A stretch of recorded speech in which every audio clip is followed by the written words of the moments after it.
Yetişikli ýigit. Görmegeydi, edeplidi, alçakdy. Gyýylar jadylan gözleri bardy. Saat çalsa dutary gowunlaryp bilbil, ýer depse-de oňa şowlalyk ýardy. Bir şahyr bolar, diýerdi oňa, beýleki diýerdi alim bor, alim. Garaz, oň geljegi hakda oýlanyp, köp kişi köp gezek atypdy palyn. Arman şol ýugdarha uruşturdy da, dünýä Izrailniň sowudyn seçdi. Ýigit bolsa, diňe esker sypatly, mermer daşa öwrülmäge ýetişdi. Siz bu setirlerin kime değişildiğini bilýär misiniz? Elbette Italmaz Nuri. Italmaz Nuriýew meniň gowurýan şahyrlarymdan biri ve bu sanymyzda hem şu meşhur şahyryň maňa bolan täsiri hemde dinleýijilerimize ýetirip biljek. Ähli tarapdan seredemde bu şahyra bolan baglaýjylyk ýa-da söýgü hakda gurrun edesim gelýär.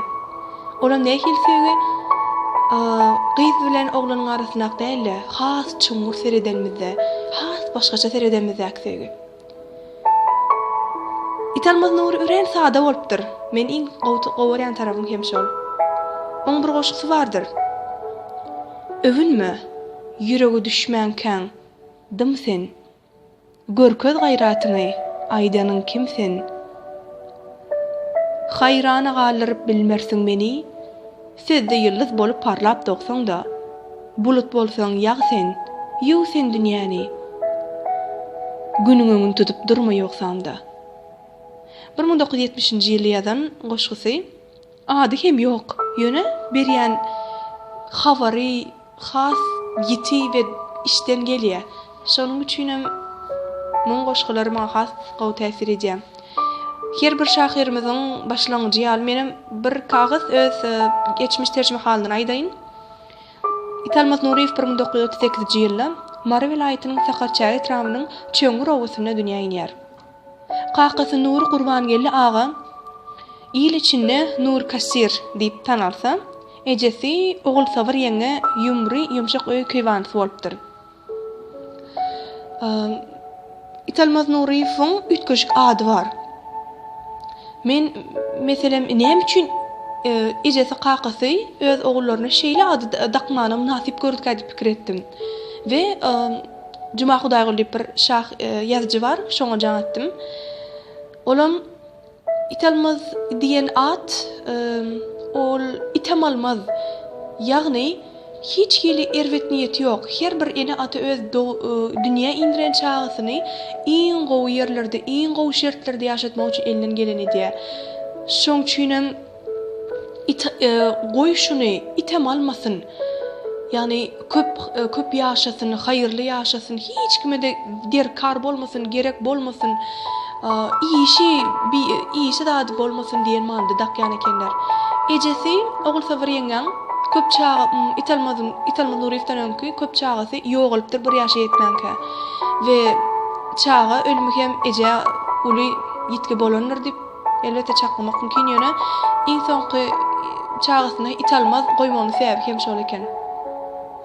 Häzir bolsa Atajan Tağanyň 40 ýylda ýazylan eserinden Italmaz Nuriýew bilen baglanşykly başdan geçirmeler, gyzykly wakalar, değişmeler hakda gysgaça aýdyp bereýin. Italmaz Nuri diýilýän guýma gursak şahyr, sadadan mylaýym, ulumsylygy, gidemligi bilmeýän adamdy. Şoň üçin hem onuň düşmany az, dosty köpdi.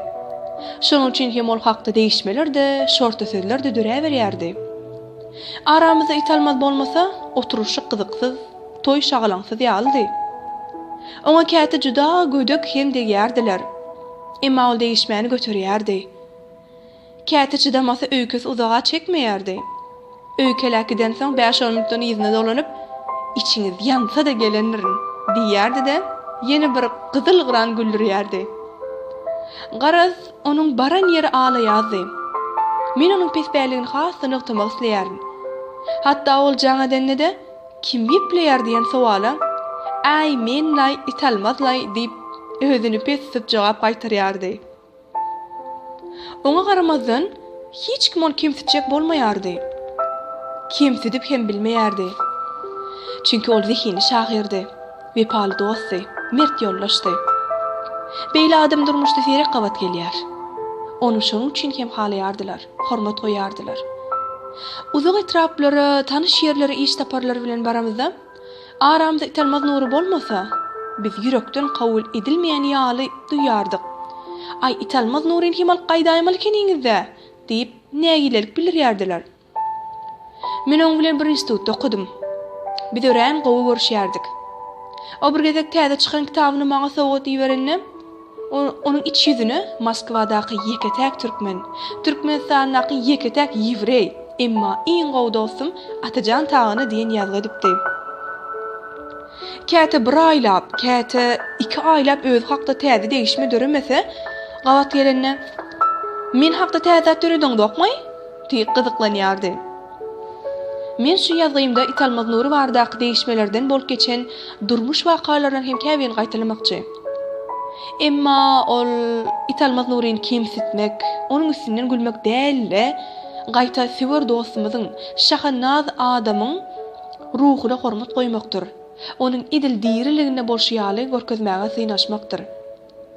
Italmaz nury Moskwanyň Edebiýat institutynyň 4-nji kursyna okuýarka, Aşgabatda Edebiýat we Sunugat gazetiniň redaksiýasynda tejribe geçýärdi. Şol ýyl Berdiker Babaýewiň 70 ýaşyny dolýany hem kitabyň çykýandygy sebäpli Italmaz Pribaltska Respublikasynyň birine redaksiýa tarapyndan iş taparyny berilýär. Italmaz ýerde okuýjylar bilen duşuşyp Berdiker Babaýew hakyny oçerk ýazmaly eken. Italmaz iş taparyna gelýärkä Edebiýat institutynyň ýatakhanasyna biziň ýanymyza düşledi. Olaýan biz ýaly talip däl-de. Wagtlaýynça da bolsa respublikada şol mahallar söýülip okulýan gazetiň iş saparyna dagy iyi berilip ýören jogapkär işgär bolan soň hırpy da bir näme ýokardy. Ýanynda pulludy. Şoň üçin hem ol dükana gidip iýip içmäge bir topar zadar geldi. Olar ertir akşam ugrayan uçar bilen Aşgabatda uçmaly. Akşamlyk ol biz bilen oturup keýpini madal köklen soň konserwatoriýada okuyan türkmen oglanlarynyň ýanyna gezmäge gitdi. Şol akşam italmaz biziň ýatakhanamda dolanmady. Biz on konserwatoriýadaky oglanlaryň ýanyna ýatmaga alandyr. Ertir aeroporta gitmeden ozal hoşlaşmak üçin gelendir öýtdik. Emma ol ertir akşam hem biziň ýanymyza dolanmady. Biz bilen hoşlaşman Aşgabatda uçan bolmaly. Biz çalarak gatyrgansak da "Ey italmazdyrlay" diýip derrew öýkämizden ýazdyk. Ertesi ýerden ýokary edebiýat kursynyň dinleýijisi ýazyjy Arap Gurbanow Türkmenistany taliplaryň hemmesini öz otagyna ýygnady. Ol biziň ýaşlymyzdy. Arabyň ýüzi salykdy. Asyl ol aglaýardy. Biz bir ýakymsyz wakanyň bolundygyna aňdyk. "Mudam üstünden güllüňiz, mudam onyresi hapda bolgusy degişme döretdiňiz" diýip Arap Gurbanow müňgür goýberdi. Biz zewwe galşyp araba golay bardyk. Ol göz ýaşyny sipirip zordan gepledi. "Bütün akşam Moskwadan uçar, Aşgabatda ýetip barýarka alasmany kül bolupdyr. 2 motor hem birden sandan çykypdyr. Italmaz neresede?" Barymyz ýaz tutdyk. Emma 2-3 saat geçip geçmänke hoş habar geldi. Asyl italmaz öňkü akşam biziň ýanymyzdan keýip kök halla gidişine konserwatoriýada sowulman Gönüňde de Medowa aeroportyna barupdyr. Ulagda boş ornyň bardygyndan peýdalanan italmaz ertir akşam uçmaly halyny biletini şu gün akşama geçiripdir. Gaýta ol Arap Gurbanow jaňadyp hiç sat bolmadyk ýaly ýykylan uçan hakda dil hem ýarman ýatakhanada galyr giden kitaplarynyň Aşgabatda gaýdyan oglanlardan iýermegini haýyş edipdir. Biz öz ýanymyzdan "Ey, serhoşluň hem nepdeýän ýeri bolýar eken-o" diýip netije geldik. Italmaz jaňa denne Arap oňa öz uçmaly uçarynyň ýykylanyny eşitip, onuň ölümli hemmemiziň göz ýaş edenligimizi aýdanna ol "Innem men ölmänligimi bileňiz soň, bize şondan diýmek ýok" diýip aglaşarsyňyz da diýipdir. Şolar ýaly gepi bilen Italmazyň özü hem özü hakda degişmeler döredýärdi. Italmaz Nury Edebiýat institutyna girmänkä öýlenipdi. 2 san çağız hem bardy. Biz onuň öýli işiklidigini öňräkden Mary'nin Lenin Baydağı gazetinin ýanyndaky edebiyat birleşmesine gatnaşýan döwrümizden bäri bilýärdik. Emma ol Moskwada okuyan ýylyş gyýlarymyzdan özüniň öýlenenligini gizleýär eken. Gyýlar bolsa oňa ynanyp ýörüpdirler. Moskwa şäherine ýygy-ýygydan iş taparyna bolýan Berdiker Babaýew bir gezek it almazy. Ha, ýoksa-da Berdiker Babaýew it almaz diýmän, madama okulmaz diýip ýüzlenýärdi. Moskwa mehmanhanasyna nahara çagyrýar. Çağırılan täk özü bolsa-da, gawarmak üçinmi näme it almaz gatnaşýan gyýlarynyň birine hem ýany bilen alyp gidýär. Ýanyna gyýdan it almazyň sır saklaýanyndan bihabar Berdiker Babaýew bilen salamhelikden soň, "Okulmaz, sen çağın 2-mi ýa 3-mi?" diýip soraýar. Ýüzi gyzaran it almaz hakykat aýtmaly bolýar. Mehmançylykdan gaýdylanyna ýanky türkmen gyýyp it almazy ýüzlenýär. Sen öýlenemok diýerdiň welin? 2 çağa nirden aldyň? Onu ýyzyňa gaýtda bir dağdan sonra, diýip it almaz gyýda jogap berýär. Bir gezek haýsydyr bir medeni çäre geçirmäge Çärje oblastyna, häzirki Lewap vilayatyna bardyk.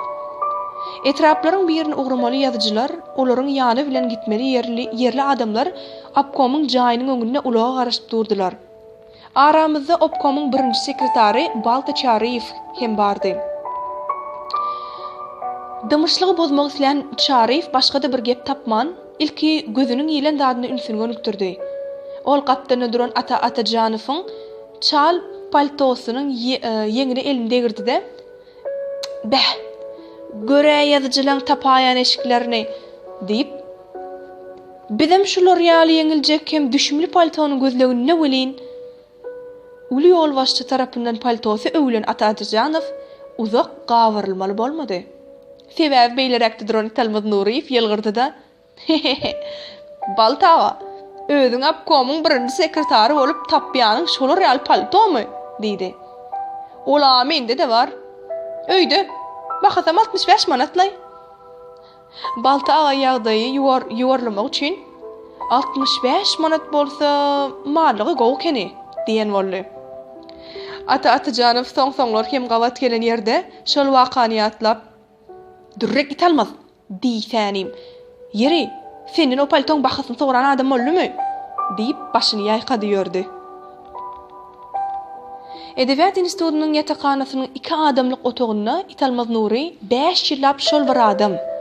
Diýsen dehini Azerbaýjan şahyry Fikret Goja bilen ýaşady. Sebäbi ikisi de iň gowy görülen talipler bolsa-da, Azerbaýjan oglanlary ha Fikret bilen, türkmen oglanlary it almaz bilen bile ýaşamagy gaty bir döwlet talap däliler. Çünki it almaz da Fikret hem oňat giyinmegi halasalar-da, ýaşaýan otaglaryny ýyllap bir gezekde sükselemek kyn görýärdiler. Jaýyň içi mudama buyur ulaşykdy. Kitap, depter, gazet bary pytraşyp ýatyrdy. Olar akşam ýatan ýorgunlary hem ertir turan soňlar ýygnamaýardylar.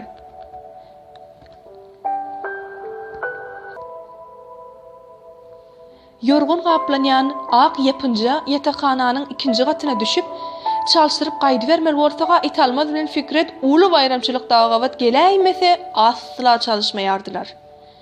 Şoň üçin hem zanny ak yapınjanyň haýsy reňkdegini hem biler ýaly bolmaýardy. Olaryň gapysy hem hiç mahal gulplanmaýardy. Oňa garamazdan "Ugurlanaýjak zadyňyz, pul püçeňiz bolsa olaryň jaýyna goýun" diýip talipler degişme döretdiler. Sebäbi süpürilmeýän, arastalanmaýan otagy öz eýesinden gaýry hiç kimin giresi gelmeli däldi. Yatakhanyň aşaky gatyndaky hammam gije gündüz işläp dursa-da, iki dostsyň suwa düşüp gelýän pursatyna gawat gelmek kyndy. Yorgun gaplanýan ak yapınja yatakhanyň 2-nji gatyna düşüp çalşyryp gaýdy bermeli bolsa it almaz bilen Fikret uly bayramçylykda gawat geläýmese asla çalşyrmaýardylar. Garaz bir sapar men ýerden leksiýa gije alanyň täpli meni sınpa salmadylar. Şondan soň gaýdara ýer tapman açarmyň hem öz otagdaşymyň eline degi gözeňi tutup men daşarda almaly boldum. Ýöne kelläme galjak, garaşyk bir ýer geldi. Elbetde olam italmaz Fikret'in ýaşaýan otagdy. Çünki olar hiç gaçan gapylaryny gulpulamaýardylar. Baranymdan soň dogurdan otagyň gapysyndan garar ýaly däldi. Men bir ýerden süýsü tapyp geldimne, ilki bilene ayak basarda pytryşyp ýatan kagyzmydyr, çilim galynlaryny bir burça ýygnadım. Soňra krawatlaryň üstüne de ýapynjalaryny ýapyşdyryp, ýastyklar çümpläp owadanlak goýdum. Iki stoluň üstündäki kitaplary tertipleşdirdim. Sklad müdürimiz Nina Akimovnadan elektrik lampasyny alyp, otagyň patologuna çıra daktym. Italmaz bilen Fikret ýokarky çıra lampa dakmaga ýaltanyp, stol üstüne goýulan çıra bilen oňup ýördiler. Ýalpyllap çyrada ýanan soň, otagy meňdede ötä gitdi. Men stol başyna geçdim de, ilki elime iýilen kitaba Samet Vurgunyň Säçilmiş eserlerine güýmendim. Esli mahallan soň gapy açyldy. Fikret'in gara murtu bilen ullakan burnu görünü. Birdenem ol, "Bagyşlaň" diýdi de gapyny aňarsyndan ýapdy. Kän mahal geçmänkä Fikret dolanyp geldi. Ol hem gülýärdi, men başymy ýaýkaýardy. "Ataçan gardaşym, bu bizim otagdy. Men muny ýakdy hem tämiz bolan soň özümizniki däldir öýdüp ýzyma gaýdy beripdirin. Ýok, men beýle arasa jaýa inni italmady goýbermen." Dörejülik adamlaryň köpüsine, esasen hem şahyrlara maksus bolan şöhraty gowurmak gylygy italmaz Nurda da bardy. Ol has beterem öz sözlerine döredilen aýdymlar dinlänne hekker berýärdi. Aýdym aýdylyp durka ýeňinden çekip, "Şujaga ýerini ilser, şu ýer nädipdir?" diýişdirýärdi. Türkmen kompozitorlaryň köpüsi italmaz Nuryň sözlerine saz ýazypdy. Çünki italmazyň özü belli türkmen sazandasy Han Akyýewiň mektebine okan dutarçydy. Şoň üçin hem onuň goşgulary akyllydy, ýeňilli, saz ýazmaga gaýymdy. Öýüne barsaň da italmaz derre dutaryna ýapyşýardy. Ol talip biller dutaryň birini Moskwada eltipdi. Ýalňyşmaýan bolsam, sözlerine saz ýazylan aýdymlardan italmazyň iň gowy görýäni, özüne has ýakyn hasaplaýany Çary Nurimowyň "Duruşmazmy" diýen aýdymydy. Ol aýdymda "Öýsüp barýan myýmyk ýerler saňa arzym gowuşurmazmy? Bizi aýrysalan ýollar inni gaýryp duşurmazmy?" diýen setirler bar.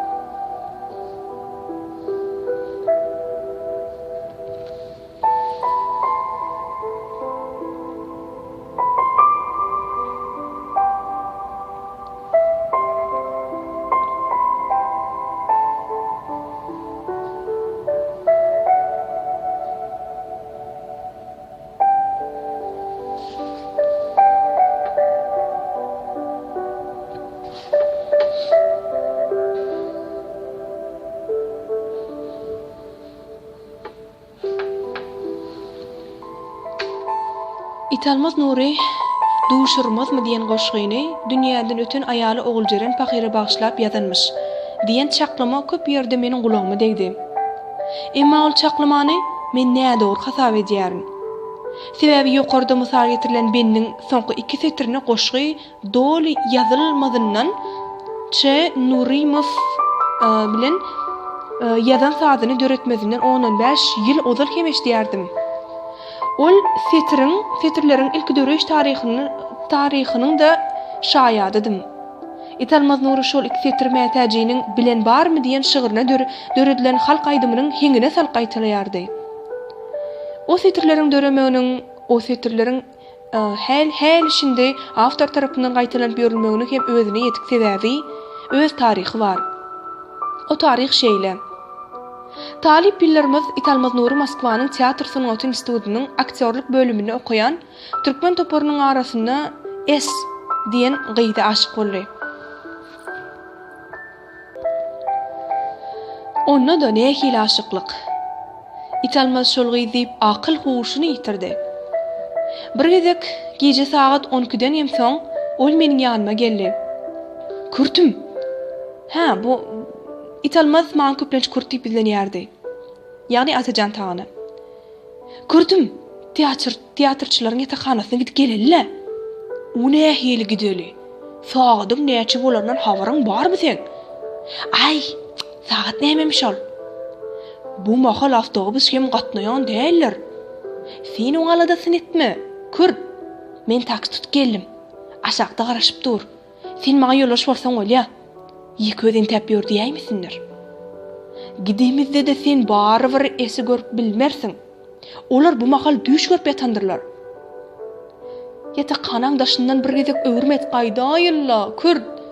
Belki ol aýnaň öňüne daşaryk serede oturanlar. Italmazyň naýynjar görünüşi meni ýeňdi. Geyindim, gitdik. Emma minip baran taksimiz teatrçylaryň ýatakhanasynyň daşyndan bir däl, 2-3 gezek aýla ötse de aýnanyň öňüne daşaryk serede duran gyz gözümde gelmedi. Italmazyň esse bolan sevgisi çağa sevgisi ýaly bir zatdy. Ol kalbyndaky joşguny şu mahada çenni esse aýdyp da bilmeýärdi. Es onuň sevgisinden habarsızdy. Oňa garamazdan Türkmenistan talipler bir ýere ýygnansalar, üýşip bir ýere gitseler, Italmaz şol gitlikden galmaýardy. Ol mudama esi görmegiň höwesindedi. Ol bir gezek teatrçylaryň köpüsiniň Tomus diýinjaşa Türkmenistany otly bilen gidýän bilen habaryny eşitip, haýsy gün saat näçede uğraýandyklary anyklap, esi uğratmagy ýüregine düýpdir. Italmaz Kazan wagzalyna meni hem alyp gitdi. Men bile gitmek bilen nähili wezipany berja etmeligimi soradym. Sen ýöne ýanynda dursaň bolýar.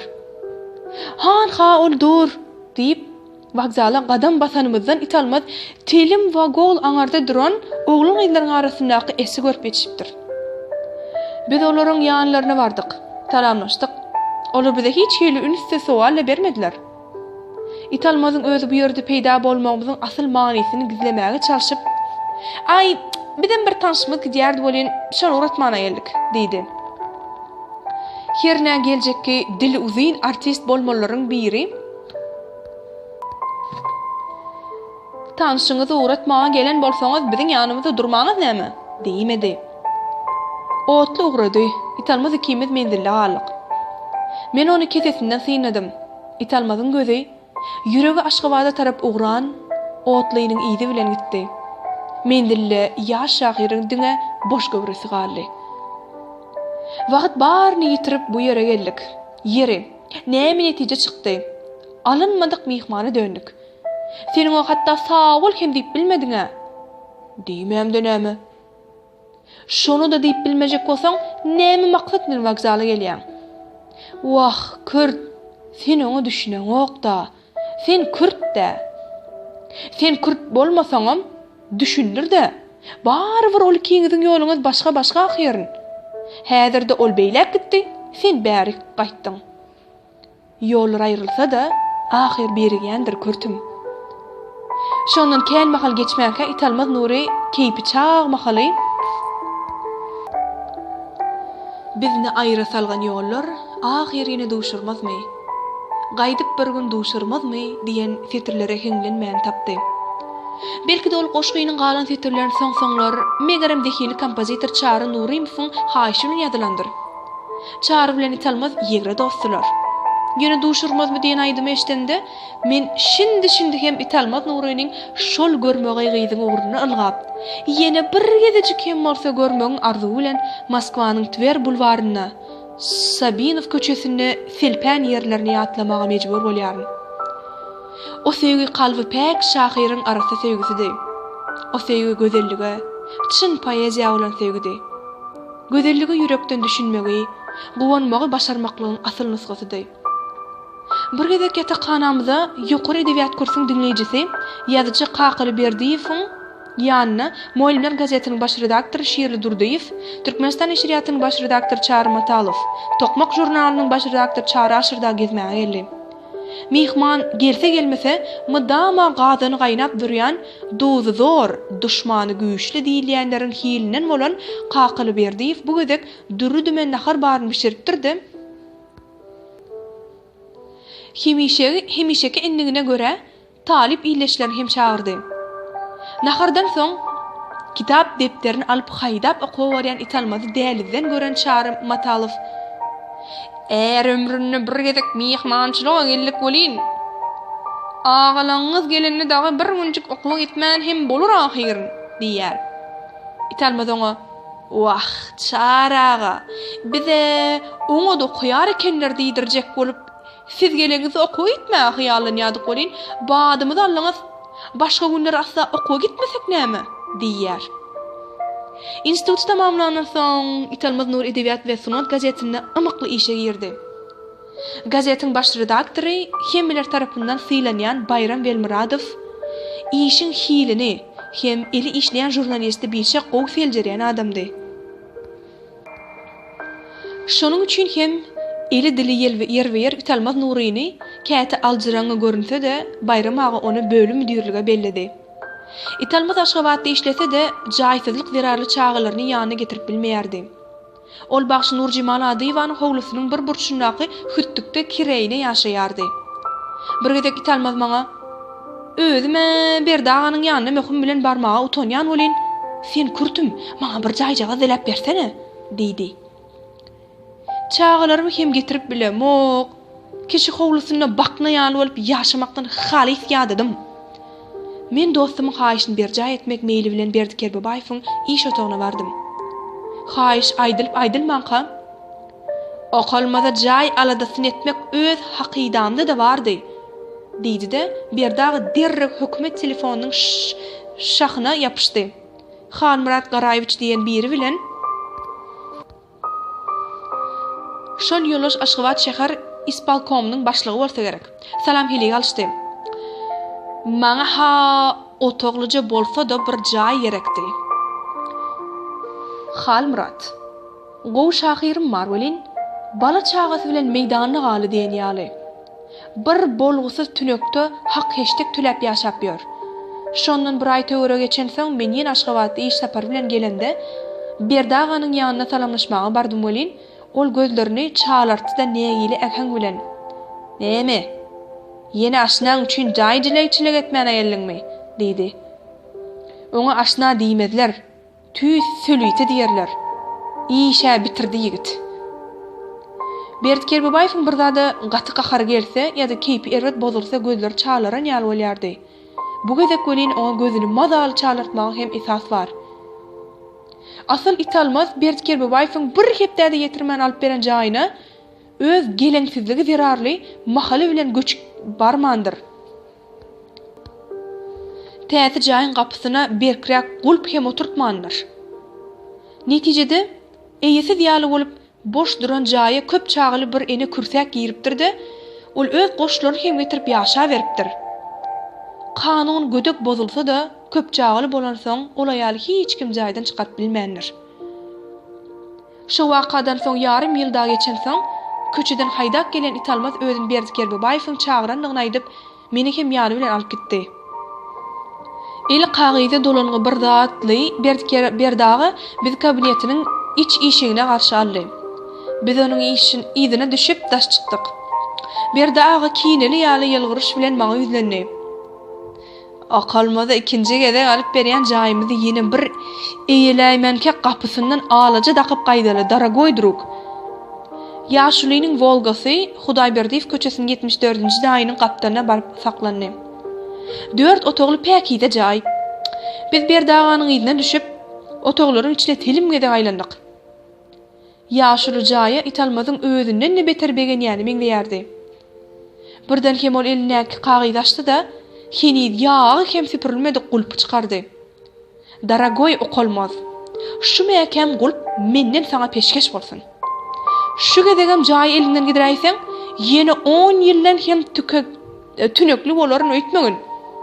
10 ýyldan soň berjegem bolsalar, men özüm şol jaýy saňa berdirmerin. Şunu hakydaňdan çykarma."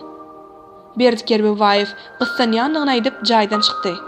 Ol birden ýene ýzyna aýlanyp, "Gapa täze gulp oturtman, ikiňiz de men gözüme görnäýmen" diýipdi. Göräýmäňe Italmaz özü hakda alydy, pikir edýän adama meňdemeýän ýaldy. Emma kitap çykartmaly bolsa-da, bäsleşikleri de baýrak almaly bolsa-da, kän bir hakyny gidirmeýärdi. Ol göze başa düşmese-de, gerekli ýerine öz adynyň bolmagyny gazanýardy. Italmaz Nuri özü hakda degişme dürüdülmegini küýseýärdi. Ýakyn ýoldaşlary bolan biz onuň özüni görmegi küýseýärdik. Onuň bilen ýygy-ýygydan duşuşmasak, ara daş bolsa, telefony sesini eşitmesek, bir zadymyz ýetmeýän ýaldy. Gowşut Şamyýew, Halil Quliýew, Gurbannazar Ýezijew tagy Italmazsyz döwre gurap käse aýlan däldirler diýsem, ýalňyşmaryn. Men Moskwada işlämsoň, ýankylara garanyňda onuň bilen seýregrek duşýardym. Ýöne günni-gün aşa oňa til edip durardym. 2-3 gün habarlaşmasam, Italmazyň öz jaňa edip, "Ay menlay, saglygyňy soraýyn" diýdim, diýerdi. Emma 1980-81-nji ýyllarda onuň özüniň saglyk ýagdaýynyň habar tutup başlamaly boldyk. Ol hapgyrtma ýaly bir alkym çişme derdesi de bar boldy. Şonlukda esle mahallap ondan sesi de çykmady. Şu mahallar Moskwada ýokary partiýa mektebinde okuyan Italmazyň ýygry dosty Hudaýberdi Diwan Guliýew oňa 3-4 bentlik degişme goşgy ýazyp, maňa da telefon okap berdi. Soňra Hudaýberdi ikimiz birleşip, onu ullakan degişme goşgaýa öwürdik. Ine şol Italmada iwerilen degişme hatyň gaýfaldylan nusgasy.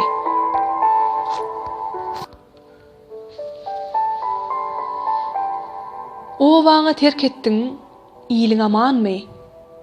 Süwer dostlarymyzyň biri Italmaz. Hat habar ýok, diriligiň gumanmy? Ynha bir-iki hepde bäri Italmaz. Gepleşeýin diýsem sesiň sırtyňda, bir eliň nasyňda, biri kartyňda. Nepi ýok atajan tagyň kurtyňda. Senden habar bermez Nuri Italmaz. Nuh bilen içişip gämisin tartan, Ahilles ılganda ýanynda ýortan, Zeus bilen darkaşyp köýnegini ýyrtan, şol zamandan bäri dir Italmaz.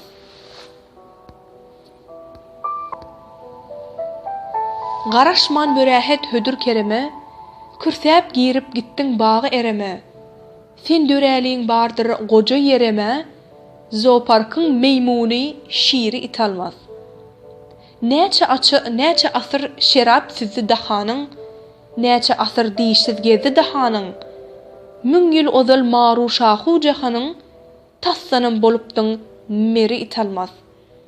Napoleony ajy gägirden, Karfagenliň dinç başyny agyrdan, Kerwawaňam 12 süngün agyrdan, ýaşyt taşyň ýeriň şary Italmaz. Ýaňa ökdelediň teňe sowmaga, daglar lerdan urýar gurýan gowgaňa. Cüneyt senden gaçyp gitdi owgana, Afroditaň intizary Italmaz. Dömmän senden ýagyr bolan gerşiniň, haýrany biz dünýäň abad durşunyň. Megerem 3-nji jahan urşunyň, sen bolarsyň sebäpkäri Italmaz. Döşüň açyp gezdiň gyşyň ýeline, kän aşyk bollun gyýza geline. Ahyram sataşyp güljan geline, aýrylanlar kevdäş şory Italmaz. Nusay salnanda bolup prorab, artyk naryad ýazyp içipsiň şerap, Oks derýasyna sırtyňy diýräp, İskendere sallyň zory Italmaz. Saglygyň gowmy, oňatmy işler. Sagmy saýlaw, tirkiş gowşut ýollaşlar. Ýene duşuşýan çaq sag bolsun başlar, bir hat gönler biziň sary Italmaz. Italmaz bu degişme haty gabat gelende okap berýär eken. Şeýlelikde ol köp adamyň gulagyna ýetipdir. Bir gezek Italmaz maňa jaň edip, Hudaýberde tiletdim bolin, ýerine ýok eken. Şol goşgyňyzyň ýene bir nusgasyny beriň, diýdi. Asyl goşgyny Italmazdan kimdir biri alyp gidipdir de ýygyna gaýtarmanlar. Italmaz bolsa ol degişmäni ýitirmek istemänler. Ol sözüniň ahyryna, "Sizden hem şahyr bolarmy? Men ol goşga ýeni 2 kuplet goşdum welin, Hudaý berdi kiňiziň ýazanyňdan müňe saga bolle, diýdi. Bokurdağının çiğiş üçün italmaz operasiya etmediler. Sebäbi onun üstesine ýokur gan joşma da peýda bolupdyr. Böwrekden dören gan joşma gitdigiçe güýjäp, italmazy tanar ýaly bolmady. Men onu soramak üçün ikezek Aşgabat'a gelip gittim. Tomsun jokrum ıssysyny köpün gowurýan ýigidi, guýma gursak şahyr Italmaz Nuri Aşgabat şäherine dünýeden ötdi. Ony mar etrawyna äkidip öz owasynyň öwliýasyny ýerlediler. Italmazyň instituty tamamlap, ilki işe başlan ýeri bolan Edebiýat Synod gazetiniň redaksiýasy onuň ölüm ýastygyndan ýatyrka ýazan iň soňky goşgusyny öz sahypasyna çap etdi. Mahtumul Praga aýtmyşlaýyn, ölmegi, aýrylmagy bize pederiň özü miras goýmuş. Ýöne şol miras boýuna düşenden soň da şahyr Italmaz Nuri ýaly mydama ýaşlykda ýatlanmak hemmemize nisip etsin. 1969-89 Mari, Aşgabat, Moskwa.